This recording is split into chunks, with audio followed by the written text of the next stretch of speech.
सभी को जय श्री कृष्ण एवं प्रणाम। आप सभी का स्वागत है हमारी एकादशी महात्म्य की इस कथा यात्रा में, जिसमें हम आज आश्विन के शुक्ल पक्ष की एकादशी तक आ पहुँचे हैं। पद्म पुराण के उत्तरखंड में चल रहे संवाद के अनुसार युधिष्ठिर महाराज ने भगवान द्वारिकाधीश से पूछा, हे मधुसूदन, आप कृपा करके ये बताइए कि आश्विन के शुक्ल पक्ष में किस नाम की एकादशी होती है। तब भगवान श्री कृष्ण बोले, राजन, आश्विन के शुक्ल पक्ष में जो एकादशी होती है वह पापांकुशा के नाम से विख्यात है। वह सब पापों को हरने वाली तथा मनुष्यों को स्वर्ग और मोक्ष प्रदान करने वाले पद्मनाभ संज्ञक मुझ वासुदेव का पूजन करने को बताई गई है।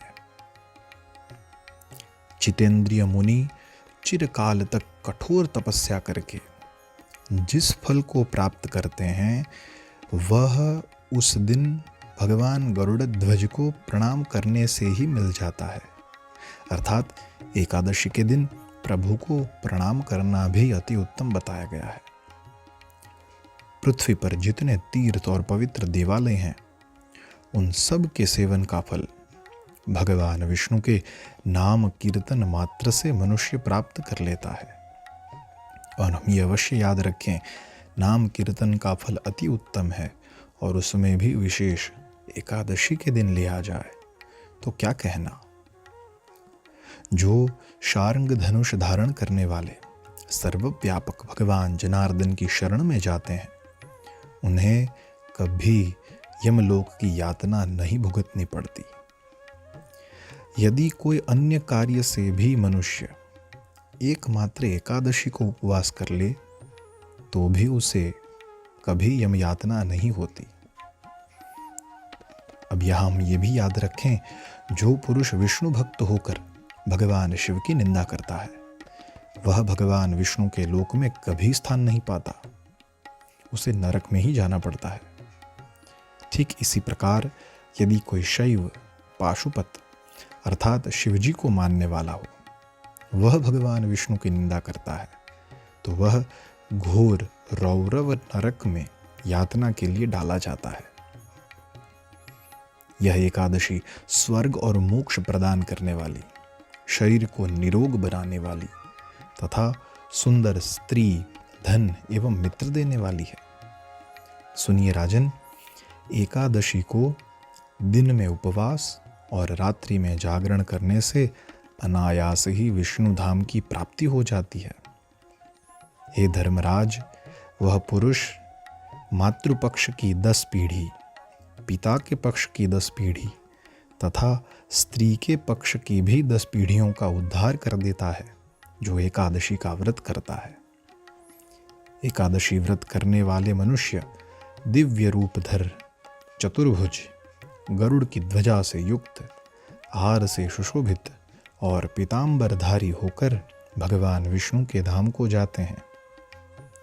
आश्विन के शुक्ल पक्ष में पापांकुशा का व्रत करने मात्र से ही मानव सब पापों से मुक्त हो श्री हरि के लोक में जाता है। इस दिन जो पुरुष सुवर्ण, तिल, भूमि, गौ, अन्न, जल, जूते और छाते का दान करता है वह कभी यमराज को नहीं देखता। हे नृपश्रेष्ठ, दरिद्र पुरुष को भी चाहिए कि वह यथाशक्ति स्नान, दान आदि क्रिया करके अपने प्रत्येक दिन को सफल बनावे। इस बात से हम ये ध्यान रखें, परिस्थिति और स्थिति जैसी भी हो, लेकिन हमारे दिन में स्नान और दान जैसे सत्कर्म होने ही चाहिए। जो होम, स्नान, जप, ध्यान और यज्ञ आदि पुण्य कर्म करने वाले हैं उन्हें भयंकर यम यातना नहीं देखनी पड़ती। अब यहाँ भगवान एक बहुत ही सुंदर सा सिद्धांत बताते हैं जिस पे आज हम सब कभी ना कभी प्रश्न उठाते हैं।